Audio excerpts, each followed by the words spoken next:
Welcome back, everyone, to Resurrecting Faith. Did you really need to make that face? Um, so once again, whatever that sickness is that got us, it still got us because we are still feeling it. Mm-hmm. I'm going to try real hard not to cough this whole time. Yeah, me too. But it has been an interesting, whatever this is, because it sucks. Yeah. Yeah, I'm probably like 95%. I feel a lot better, but it's still, lingering. So, Yeah. And our poor son missed like 3 days of school last week. yeah, It's pretty rough. He's not feeling great. So anyways, how was your week otherwise, Andrew? Did you do anything exciting? I did not. It was pretty much laid in bed as often as possible. Made for a lazy week. Did some odds and ends, but I managed to go to work and for a few days anyway. But Okay, cool. How was your week? I had a good week. My boss came into town. Your boss. Our boss. Our boss. Our boss. She's in town next week too, but it's always different, entertaining. You got someone else in town. Mm-hmm. That kind of throws things off too. Like, I'm very ritualistic, and I kind of have, I don't know, I function well on like routine. Yeah, well, so. I think we all do. And when something is different, it kind of like throws everything not out of whack, but just kind of different, I guess. Yeah. But I guess it's good. Sure. Don't get stuck in a rut, I guess. I don't know. Sure. Anyway, so we don't really have a lot of stuff to talk about for our week, but so we'll just probably kind of jump right into this.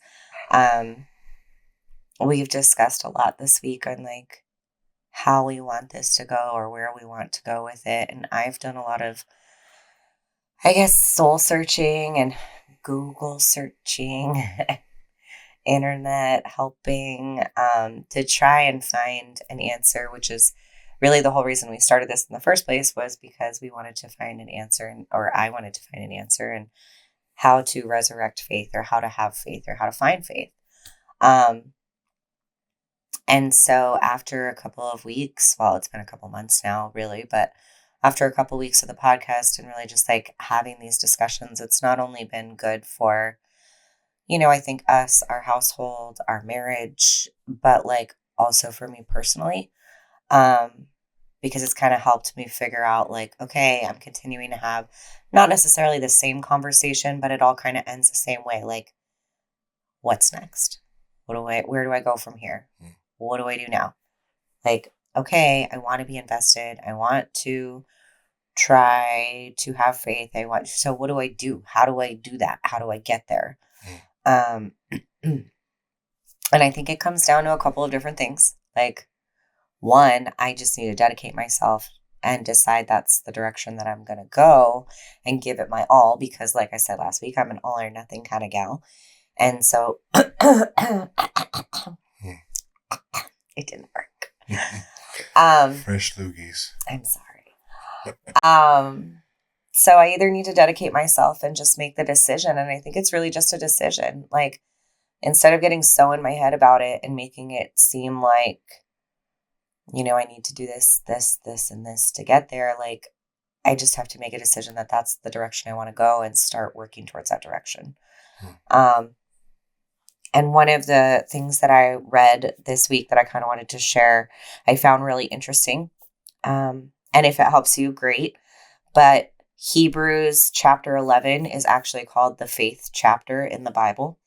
The word faith is mentioned like 24 times throughout just one chapter in the Bible. So one of the recommendations was, if you're ever struggling with your faith, or you don't know where you're at, or you don't know how you're feeling, go back and read the book of Hebrews.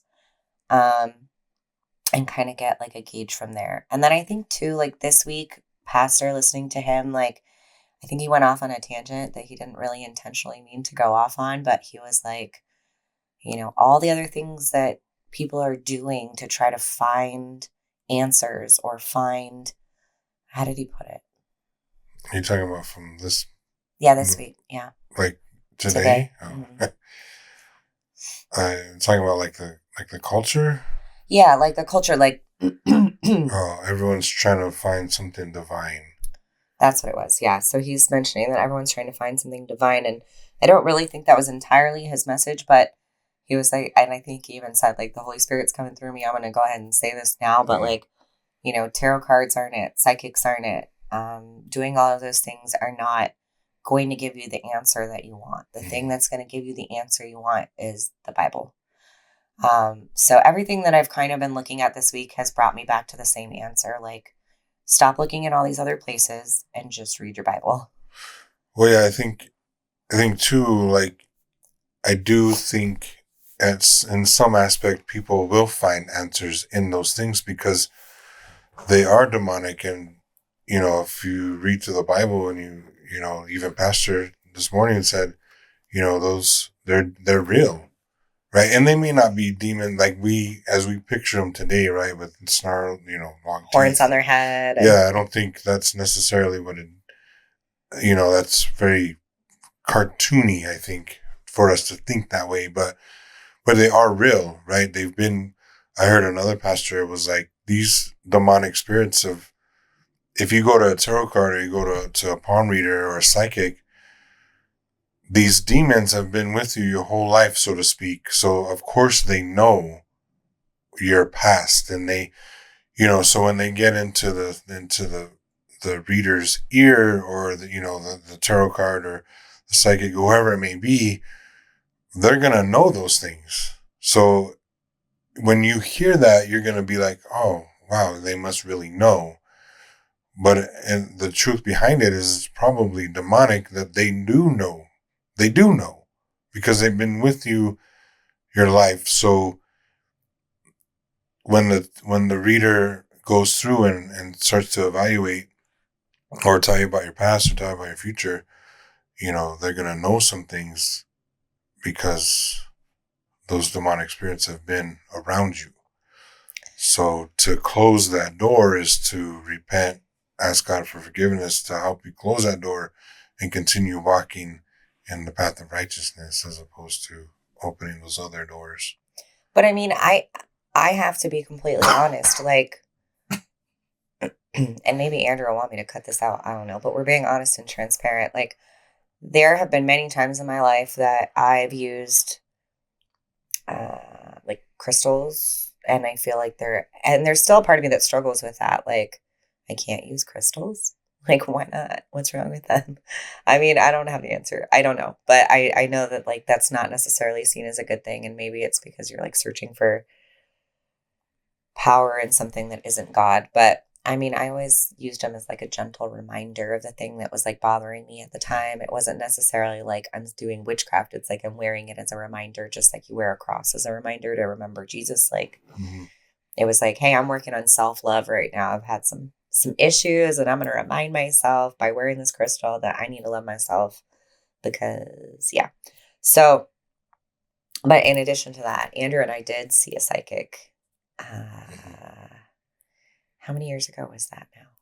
No, just before we came here, So about 6 years ago. Yeah. Almost 6 years ago. It was right after we got married. So it'll be almost 6 years here soon. And at the time, neither of us were really like, oh, we believe in psychics, but, well, at least I wasn't. But we had a really heavy decision to make, and it was in regards to moving out here. And we didn't know what the right answer was, but we figured that the psychic would be able to tell us what we wanted to hear. Because it was a hard choice to move out here, personal reasons and everything else. Even though we knew in the end it was probably the best thing for us, like, there were some other reasons that it would be hard. And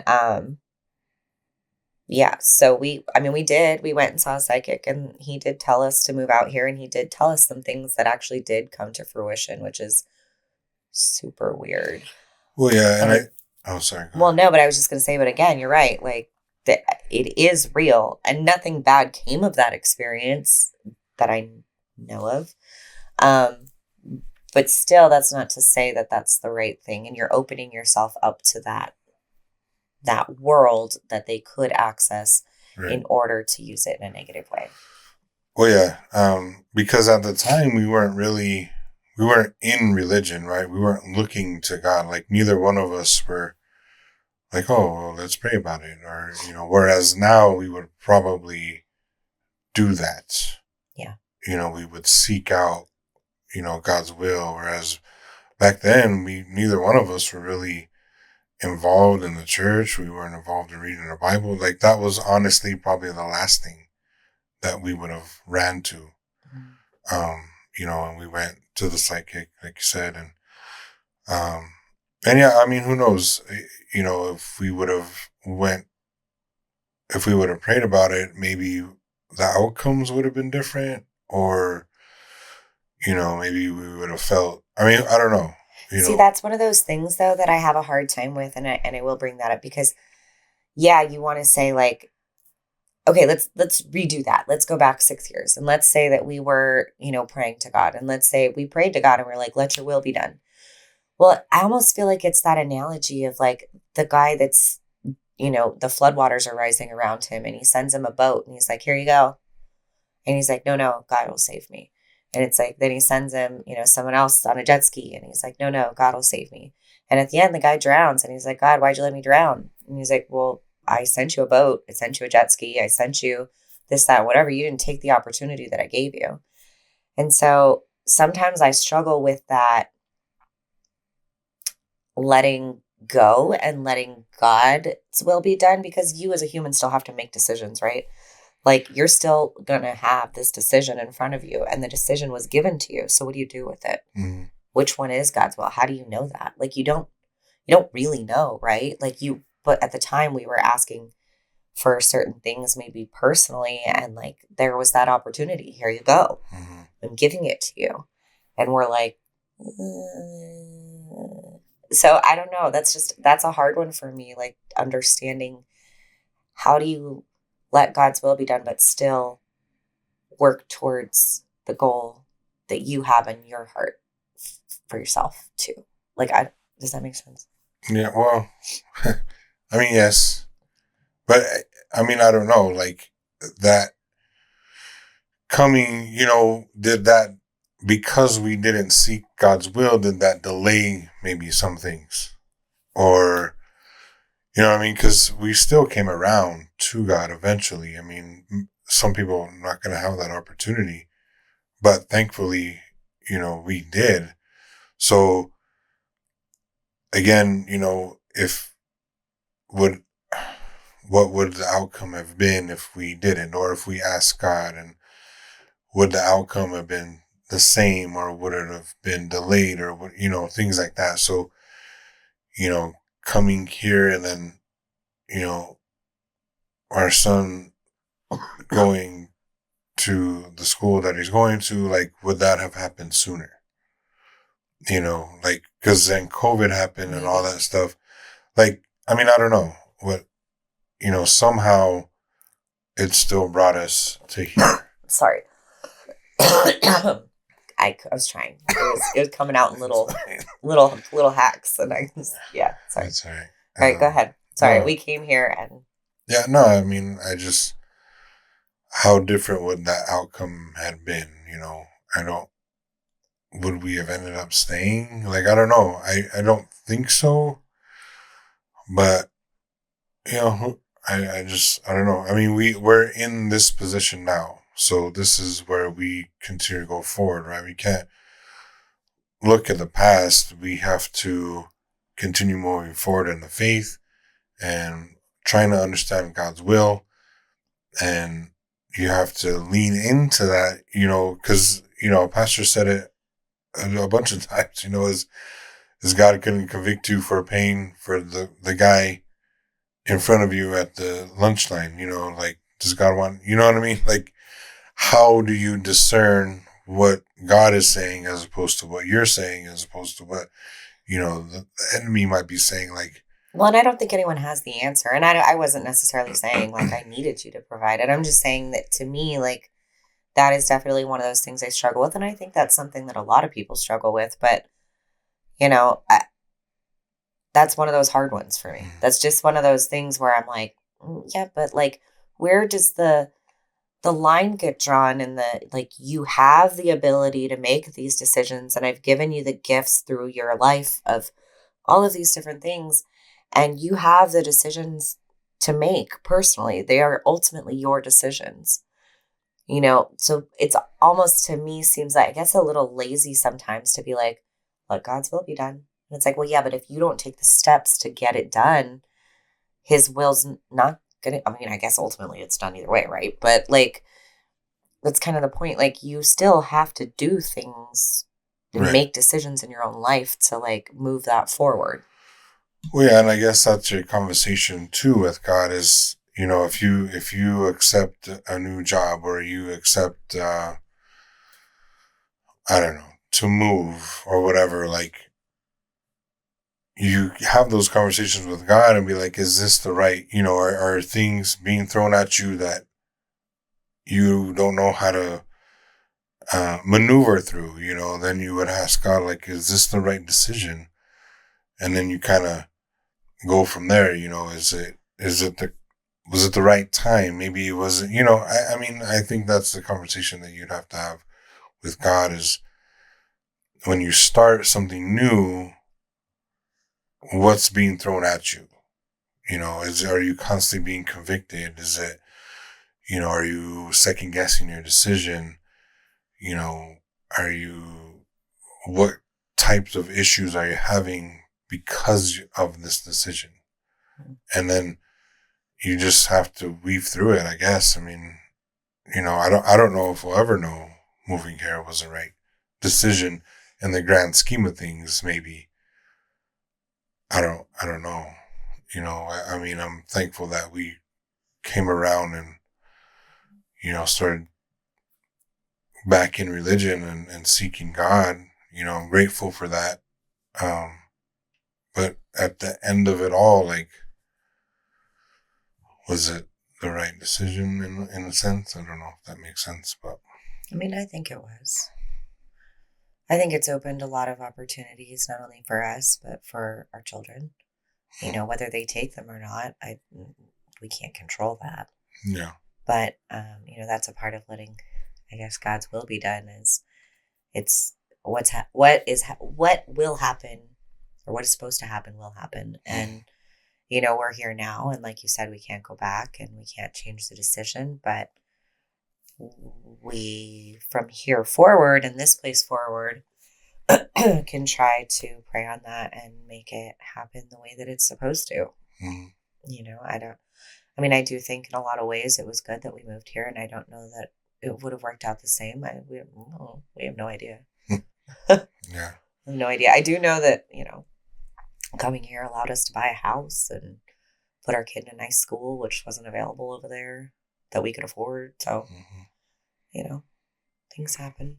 But we got very pork and beans off topic. Did we? Oh, yeah. But it's fine. What about?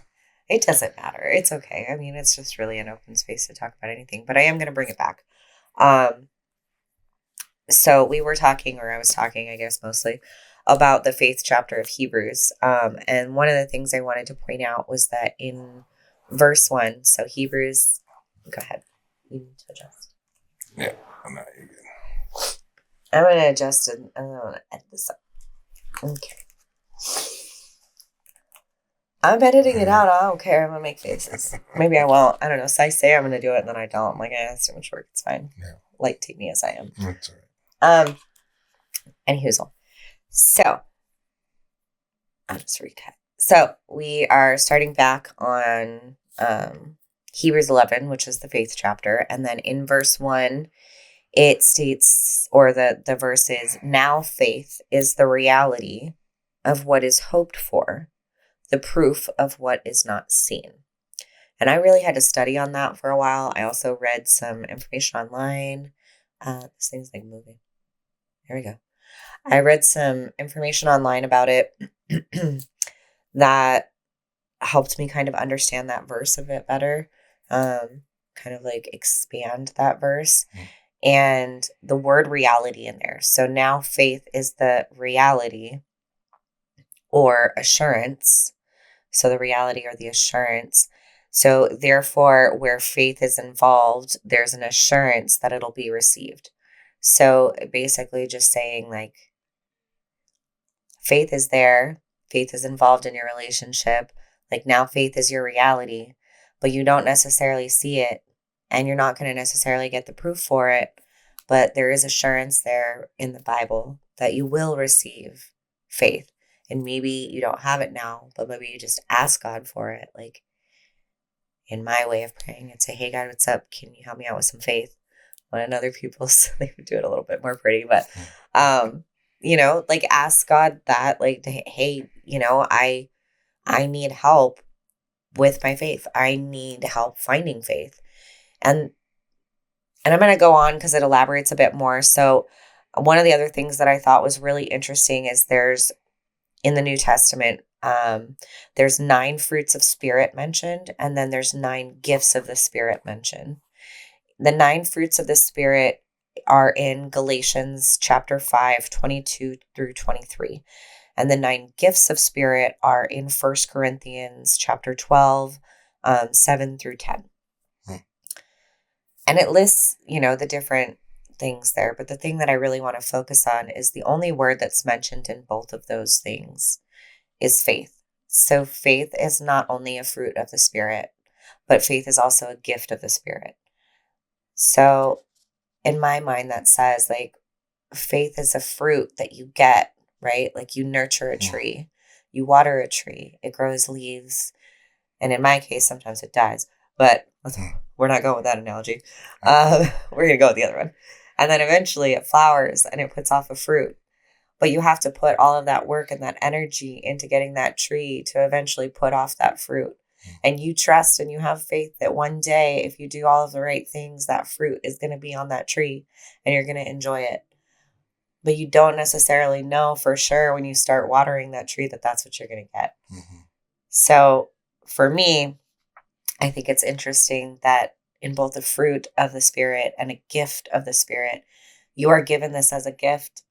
Excuse me, again. You are given this as a gift from the Spirit, but you may not understand how to receive it right away, and that's okay too.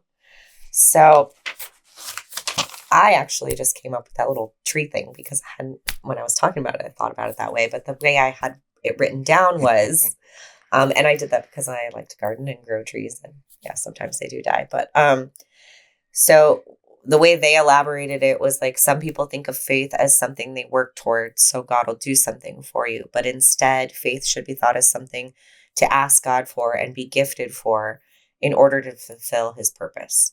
So, I guess I'm just saying that it's okay to not have faith. Like we started this as trying to find a way for me to find faith, to understand how to get that back. And maybe that's the wrong thing to focus on. Maybe focusing so hard on having faith in something that the big man in the sky is not something I can grasp right now. And maybe that's okay, but maybe I can just have faith in the process more so. Just have faith in that his gift or the work will be done. And I need to learn more and I need to read more and I need to figure that out. So in saying all of that, we're going to start a new series. We're going to start a new direction or a new path along resurrecting faith and have it be more of a learning experience. Yes, we all go to church and yes, we go to Bible study and some of us don't, maybe some of us don't have time. I know sometimes it's hard for us too. And, I know there's so many different like resources out there and there's podcasts out there and there's videos, there's YouTubes, there's all of the things out there. So, you can go out and look for different resources if you want. But if you want to kind of come along with us on our journey, you're more than welcome to. We have never read the Bible cover to cover. And I'm not going to this time, but we're going to start in the New Testament. And the reason I say that is because And even coming into the religion side, I was like, what's the difference? Like, I know the Old Testament's before, Christ died, and then the New Testament's after Christ died. Like, so I always wondered why so many churches taught like the New Testament. And I was like, why don't they ever talk about all the cool stuff that happened in the Old Testament? Because there really is a bunch of cool stuff in the Old Testament. Well, they don't teach it because it doesn't really apply to us anymore. It's more of a history book. Right. And I get that now. Like, it's more of it's interesting. And if you ever want to go back and read it, like, it is very interesting. But what's more applicable to our life now and what's more that we need to understand now is the New Testament. So we are going to chronologically go through the New Testament and kind of discuss from our perspective, what did the book mean to us? What did we gain from it? What was the information that we found valuable? Can it be applied to our lives? Is it totally wild? Like, what is being discussed? So we'll be starting with the book of Mark next week. We're going to read chapters 1-7. And I encourage you to do the same and come to us with your own thoughts in the next video. Maybe we can get to a place where we kind of do a live every once in a while. Maybe we only have like 14 followers now, so maybe when we have like a little more, but double digits. I know, right? So maybe when we have a little more, we'll do a little more. But for now, you're welcome to always send in your thoughts. I would love to have an email or a message, a DM on one of our socials. And you can let us know like what your thoughts are on the book before we film this. And we film usually on Saturdays or Sundays. So if you get a chance to read through it this week and you want to send us your thoughts on it, I encourage you to do so. And I would appreciate it. We'll read through. We don't have that many friends and followers, so it shouldn't be that much to read. But yeah, send them our way. So anyway, I talked a lot. Sorry.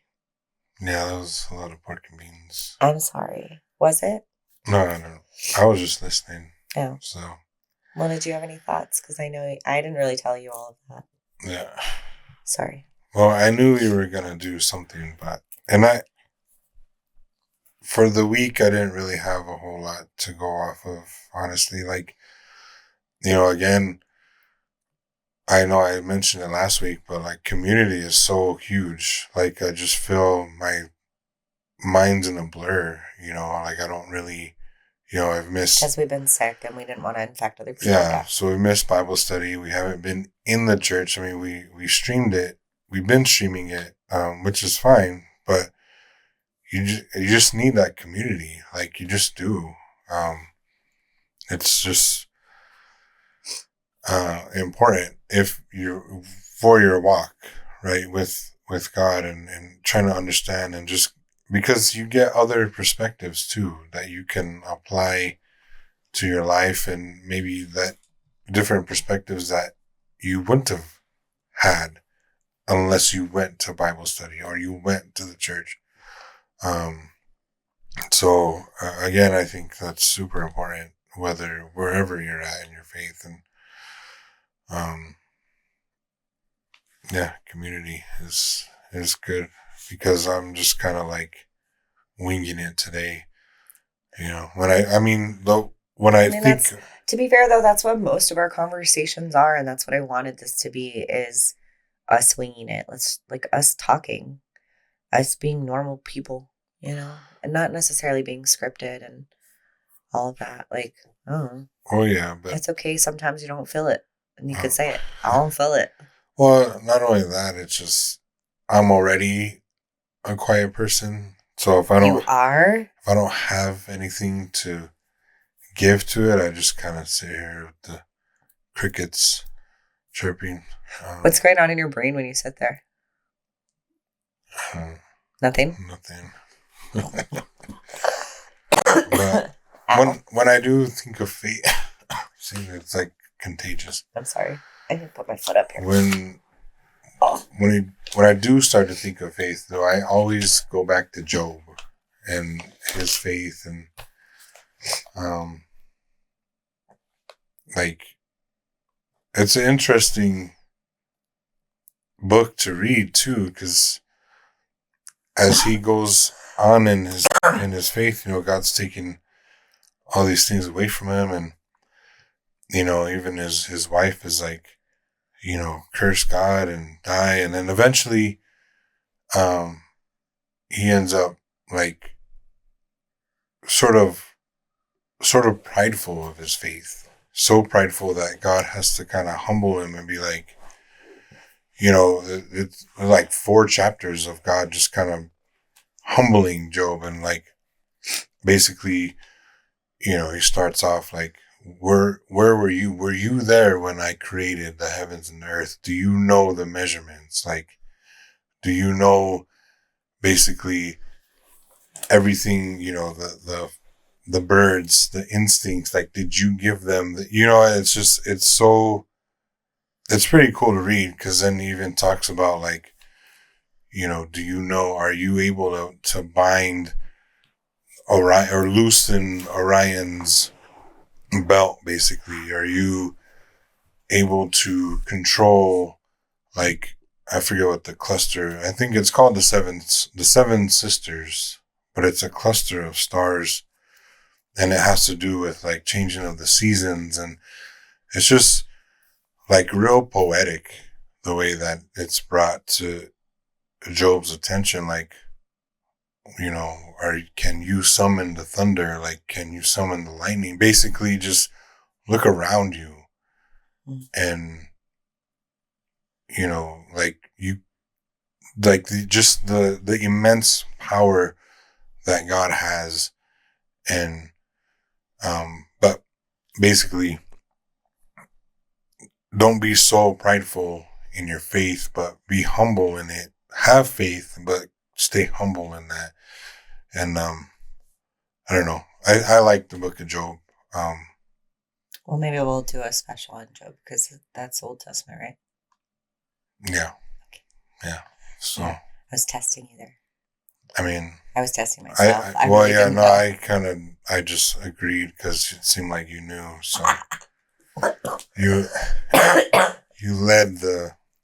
I don't know. I have no idea. I'm assuming, but I really don't know. I thought Hebrews was Old Testament until I looked at it today. I really got to get better about learning my books of the Bible. Yeah, I think Job is old. Well, I don't know. Honestly, I don't know. But I'll have to check it out. But anyways, Book of Job and his faith is it's a great read. No, it is. It is. Maybe I'll have to add that in since we don't even know where it's at in the Bible. It's in the Bible. It is in the Bible. Between Genesis and Revelation. So that much I do know. Don't make me laugh. It's going to make me cough. Okay. Well, on that note, if you would like to read and join us next week, we would appreciate it. I am not sponsored, but I bought several Bibles since we've started this journey to find one that's been very comfortable for me and easy to use. And I'm sorry, but reading the Bible is tough. Like, especially the ones we grew up with, if you know what I mean. Like even the NIV version is a little bit tough to read. So if you would like to have a suggestion for a Bible, I found a Bible that I absolutely love to read. It reads just like a book and it makes it so much easier to understand. Is it perfect? Probably not. Am I going to get in trouble? But anyway, it's called She Reads. And they also have a He Reads version.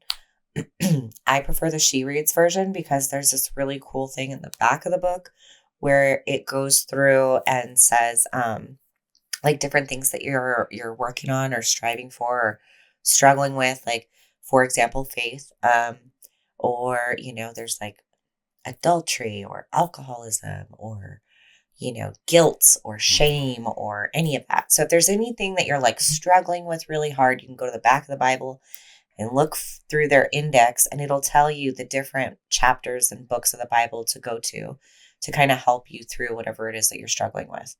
It also has, it's really pretty for the ladies. Like it's got like pretty pictures in it and stuff. But then like each book also will tell you, in each chapter, like how you can kind of build on your knowledge of each chapter and where you can reference different books. And there's pages in there that kind of break down what's happening. And it's not Bible text, but it's somebody saying, this is what this was intended for. This is an explanation to further help you understand it.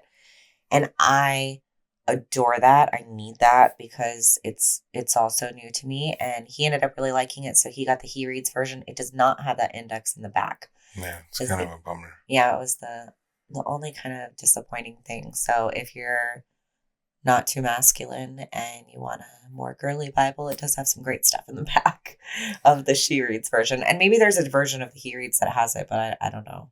Yeah, I'm not sure. Because I did get the He Reads, and I also got another study Bible, the ESV. That one's kind of hard because it's just, there's so much reading before it even gets to the text. And when you're done, you're just like, all right, that was a lot of reading. Yeah. But anyways, I got 2 study Bibles, and then I have like 2 other regular Bibles. Yeah. If I can figure out how to set up one of those fancy Amazon affiliate stores, I will do my best to link it in the video down below. If not, I might just stick a link in there anyway, whether I get an affiliate for it or not. I don't really care because I do really like the Bible. I think that it's super helpful if you're like in your journey like I am. If you're trying to understand and you're trying to like really grasp what the meaning of the Bible is, I think it's very helpful. So I think so too. I mean, that's just how, and that's kind of how our pastor goes into the message, right? He breaks it all down. And I think that's super important because sometimes you just read through the text and you don't get anything out of it because it is difficult to understand. Yeah. And I think that helps a lot of people. Some people are like, well, maybe it's not meant for you to understand. It's like, well, then why is it there? Okay. Like, well, I gotta, how do you understand it? At some point, you had to break it down too. Like, well, and the Bible was originally written in a completely different language than what we're reading it in. So, I guess part of my issue has always been too, like, well, how is it translated? Do we know it was translated correctly? And how do we know what we're reading is the right one? Those are all questions that I need to like, just let it go, man. Just let it go. Like, just read the Bible and take it for what it is. Read the version that makes the most sense to you so that you can understand the totality of the message. Mm-hmm. And later on, if you would like to read the King James Version, God help you, because that Bible, I do not understand 4 words into it. So yeah, I like the King James. I think, my brain, it's like, thou shalt not, and I'm like, who shall what? I don't even know what those words meant. Like, I'm so lost the second I read it. I just like it because of some of the impact of the words. They just jump off the page for me. But I still have to go and like Google search it. Like, what did this actually? Because some words, when you break it down in the Hebrew or the Greek, like those words have so much more meaning behind them. And I do think that's interesting. I think that's an interesting part of it too. But I think for right now, what's important, at least for me, is the She Reads. I do that every time. She Reads. And it's because I was trying to say it's a CSV version. But the She Reads Bible, it gives you that chance to really understand it. Now, later on down the road, what might be cool is to go back through some of those verses that were impactful or had meaning to me and go back to the King James Version and see just how different they are, and re-reference some of those words, because I did do that actually when I was looking at that verse I mentioned earlier, where I originally found it was like not the same as my Bible. So like kind of the multiple different words that are replaced or used in place of different words, like evidence and proof and reality and assurance. And like, those are all kind of different interchangeable words, but how and understanding that is kind of interesting. So, if you get that far into it and you're in, I think that's a cool idea down the road. But right now, I say no. I say King James is too much for me. I would not be able to focus on that. So, but if you can, more power to you. Yeah. So that's all we got. Yeah. It's a short one. Short, sweet, to the point. Yeah. Yeah. I think it should have just been you with special appearance cameo by me. Maybe we'll do that. Yeah. I can do that in editing. You were never here. Yeah. All right. Pork and beans out.